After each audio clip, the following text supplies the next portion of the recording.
दरम्यान नवनाथ वाघमारे यांनी मराठा समाजामधल्या मुलींसंदर्भात नेमकं काय विधान केलं होतं आणि त्याला जरांगे पाटलांनी काय प्रत्युत्तर दिलेलं आहे पाहूयात. बावनकुळे साहेबांनी सांगितले माझी सून मराठा आहे, माझी बायको कुणबी आहे. त्यांच्या घरात सगळे सोयरे घुसले असतील आणि बावनकुळे साहेबांचे एकट्याच्याच नाही, अनेक मंत्र्यांच्या घरात मराठ्यांच्या मुली घुसलेल्या आहेत. म्हणजे ओबीसीच्या मंत्र्यांचे गोंडस मुलं दिसले, ओबीसीच्या मंत्र्याचे सुंदर मुलं दिसले आणि पैसा दिसला की मराठ्यांच्या मुली ओबीसीच्या घरात घुसल्यात. आणि मग जर मराठ्यांच्या मुलीच्या ऐकून जर हे मंत्री जर ओबीसीचा वाटोळा करत असत तर त्यांनी समोर येऊन सांगावं की आम्हाला ओबीसीशी घेणं देणं नाही.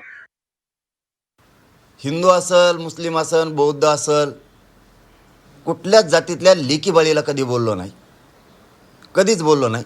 आणि गरीब समाजाला सुद्धा बोललो नाही, नेत्याला बोललो. पण मराठ्यांच्या लेकी बाळीवरती जर कोणी बोलणार असेल 100% ती घुरट पैदाशी, 100%. कारण ज्यांच्या तोंडातून लेकी बाळींबद्दल असं येतंय जाहीरपणानं मीडियावरती, 100% ही वड्या वगळीची चावला दे.